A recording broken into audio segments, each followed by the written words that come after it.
Hello everyone, स्वागत है आप सभी का नॉलेज चैट के आज के इस सेशन में। आज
let's start our discussion. Welcome to Knowledge Chat. Hello Kedar, thank you so much for giving me this opportunity. Being a mental health professional, ये प्लेटफॉर्म में अपॉर्चुनिटी मिलना बहुत ज्यादा इम्पोर्टेंट था, क्योंकि अभी थोड़ा थोड़ा लोग मेंटल हेल्थ के बारे में बोल रहे हैं, पर इतना भी अवेयरनेस नहीं है। जैसे कि हमें कुछ फिजिकल इंजरी हो जाती है तो हम तुरंत डॉक्टर के पास जाते हैं, पर अगर हमें कभी सैड लगता है या फिर कोई डिफिकल्ट सिचुएशन आती है तो हमारा इमोशनल इम्बैलेंस होता है, तो फिर वो हम कैसे हैंडल करते हैं। कोई लोग हैंडल नहीं कर पाते, तो फिर क्या करने का। तो हम जैसे मेंटल हेल्थ प्रोफेशनल आपके लिए बैठे हैं, ये अवेयरनेस हमारे सोसाइटी में नहीं है, क्योंकि मेंटल हेल्थ के बाजू में बहुत ज्यादा स्टिग्मा अटैच्ड है मेंटल हेल्थ को लेकर। अगर कोई किसी काउंसलर के पास जाता है या फिर मेंटल हेल्थ प्रोफेशनल के पास जाता है तो वो आदमी पागल है, ऐसे ही हम लोग टैग देते हैं, वो बहुत ज्यादा गलत है। तो I feel very overwhelmed that you gave me this opportunity that we can थोड़ा तो हम ये स्टिग्मा को we can lower the intensity. So thank you so much. Yes. Actually मेरे वीडियो का भी यही पर्पस है एक्चुअली कि अगर कोई पर्सन किसी साइकोलॉजिस्ट को अगर कंसल्ट करता है तो people start thinking that he is a lunatic, but it is not the story actually. So चालू करते हैं हमारा जो डिस्कशन है with starting we are here discussing some incidents which can be happen in someone's life and how to deal with that emotional pain. Okay, right. Coming to the first incident, failure. So it is said that success for failure is important for any success. So failure is the first step for success, but it is very easy to say but difficult to digest any failure. So failure in a examination and rejection, multiple rejection in any job interviews, it can lead to depression, it can lead to self-doubt. So how to deal with such emotional pain? Very important situation, very commonly seen situation, but sometimes it's difficult to understand or handle it. So in general I can tell you that ये situation में दो types की blame बहुत ज्यादा दिखाई देते हैं. First is ये failure का blame कोई भी आदमी दूसरों के ऊपर थोप देता है, नहीं तो second situation में सबका blame अपने ऊपर लेता है. तो जो first वाली situation है जिसमें कोई भी blame पूरा का पूरा दूसरों के ऊपर देता है, तभी क्या होता है कि हमें अपनी गलतियां दिखाई नहीं देते, where we went wrong ये दिखाई नहीं देता है. तो ये वाला attitude is not going to help you for sure to deal with this situation. Coming to the next situation where जहाँ पे failure का blame सबका सब खुद के ऊपर आता है, तभी फिर सेल्फ डाउट या कॉन्फिडेंस का कम होना या फिर सेल्फ वर्थ नहीं होना, ये सब जो डाउट्स आते हैं वो चालू हो जाते हैं। तो ये जो दोनों टाइप्स की ब्लेम है, एक खुद के ऊपर और दूसरों के ऊपर, ये दोनों का बैलेंस रखना बहुत ज्यादा इंपॉर्टेंट है आई फील। क्योंकि let's take this example of exam failure.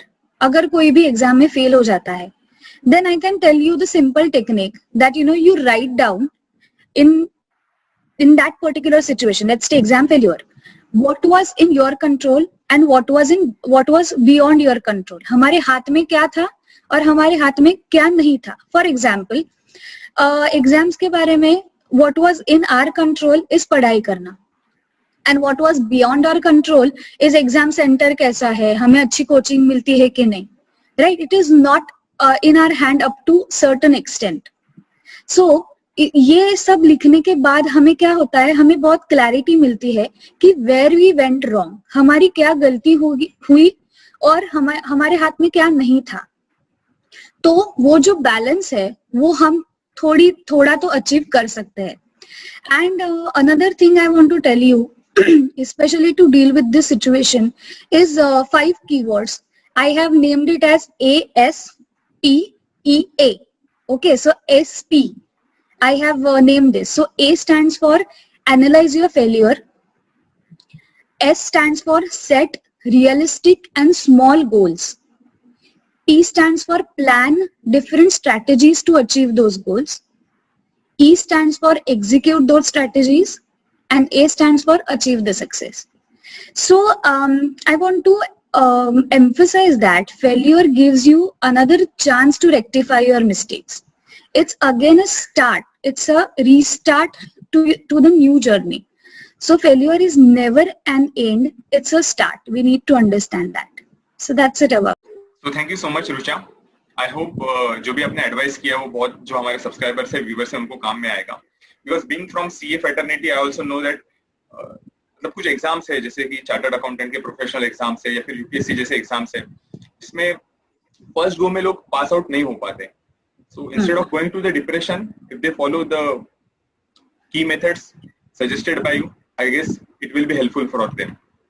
So now coming to the another life incident, we all know that death is certain, but the death of the closest member of our family or the person which one is close to our heart, the death of that person create a hollow space in our mind, in our heart.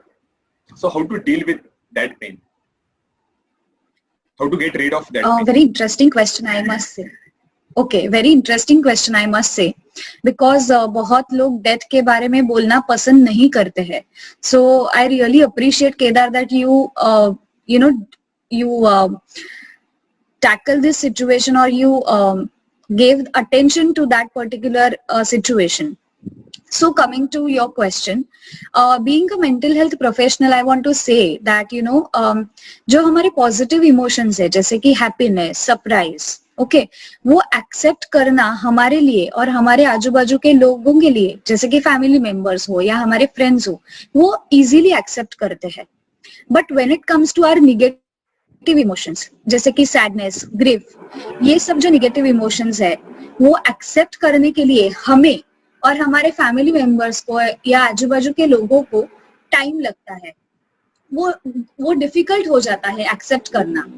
और death ये एक ऐसी situation है उसमें बहुत ज्यादा negative emotions create होते हैं. Sudden loss, there is a shock, there is very sadness, grief, remorse etcetera, right. So अगर अनफॉर्चुनेटली ये सिचुएशन किसी के लाइफ में आई गई तो कभी कभी होता है कि वो लोग शॉक में चले जाते हैं. सो उसके लिए एक सिंपल तरीका मैं बताती हूँ और वो बहुत लोगों के लिए वर्क भी हुआ है, मेरे क्लाइंट्स के लिए स्पेशली बहुत वर्क हुआ है. That you sit at one place and memorize, याद करो पूरी की पूरी सिचुएशन में क्या क्या हुआ था. जितना हो सके उतना डिटेलिंग में जाओ, जैसे कि हमने क्या पहना था, हम कहाँ देख रहे थे, कौन सी आवाज हमें सुनाई दी, कौन सा एक स्मेल आया था, क्या, इतना डिटेलिंग से हमें क्या फील हुआ था, हमारे थॉट्स क्या थे, उधर तक. So can you see the extent हमें कितना डिटेल में जाना है कोई भी सिचुएशन, ये वाले सिचुएशन को याद करने में. And then after memorizing everything, you let yourself react. और वो रिएक्शन कैसा भी हो, अगर आपको if you want to cry, then you cry. If you want to discuss with someone, then you discuss it. If you want to write down what are your thoughts, feelings, then you write down. Don't stop yourself. कभी कभी ऐसा भी हुआ है कि कोई art के जरिए, जैसे कि ड्राइंग हो, पेंटिंग हो, क्ले थेरेपी हो, उसके जरिए लोग एक्सप्रेस होते हैं. तो अगर कोई आर्ट के जरिए आपको एक्सप्रेस होना है, then you take this opportunity. जितना आप ज्यादा एक्सप्रेस करेंगे, उतना वो सिचुएशन का एक्सेप्टेंस बढ़ेगा. और जब भी हम सिचुएशन एक्सेप्ट करेंगे, तो वो सिचुएशन प्रोसेस हो जाएगी. क्योंकि डेथ एक बहुत ज्यादा निगेटिव सिचुएशन है किसी के भी लाइफ में. तो वो जब भी हम एक्सेप्ट करते हैं, तो उसे प्रोसेस कर पाते हैं. और प्रोसेस करने के बाद क्या होता है, वो सिचुएशन की जो इंटेंसिटी है, यानी कि जो निगेटिविटी है, वो थोड़ी थोड़ी कम हो जाएगी and we can live our life productively. So I feel that's the key to deal with it, that you express at that time. Every time you express it. ऐसा भी होता है कभी कभी कि डेथ होने के 6-7 महीने के बाद हमें फिर से वो यादें आती है और फिर से रोना आता है, राइट? तो कभी कभी लोग ऐसे महसूस करते हैं, अरे उसको तो कितने साल बीत गए और कितने महीने बीत गए, अभी क्या रोना. But that's okay. वो कभी कभी मन में रह जाता है, राइट? सो तभी के तभी जब भी आपको फील होता है, you express that. That's the की. So I guess वही है कि जिस पर्सन का डेथ हो गया है, उसे तो हम लोग वापस ला नहीं सकते, बट बेटर है कि जो डेथ है उसका एक्सेप्टेंस करना, और जो भी हमारे इमोशन है उसका एक्सेप्टेंस करना, that is the most important. I guess ये आप कहना चाहते थे इन शॉर्ट में. Yes, right. यस. तो आई गेस हमने 2 इंसिडेंट्स है इस वीडियो में कवर करने की कोशिश की है, लेकिन human emotions are so complex कि उसके सारे एस्पेक्ट्स हम लोग एक वीडियो में कवर नहीं कर सकते. तो इसके लिए हमने और एक वीडियो बना है. तो उसमें आपको ह्यूमन इमोशंस के जो लाइफ इंसिडेंट्स है, जिसके वजह से you can suffer through emotional pain, emotional trauma, but how to deal with that pain we will understand from Rucha. इसके अलावा मैं एक और बात बोलना चाहता हूँ कि हम लोग इधर हाईलाइट कर रहे हैं regarding emotional health and emotional awareness, but there are certain condition such as post traumatic stress disorder, bipolar disorder. So these are the severe cases of emotional trauma that cannot be covered or healed through this video. So someone, if they are going through so much intense emotional pain, so they can contact Rucha. हमने रुचा का जो number है, उसका जो clinic का address है, ये सब भी डिटेल्स है, लिंक डिस्क्रिप्शन में दिए हुए हैं. So there is no such thing to be ashamed. You can contact her and so have a happy life.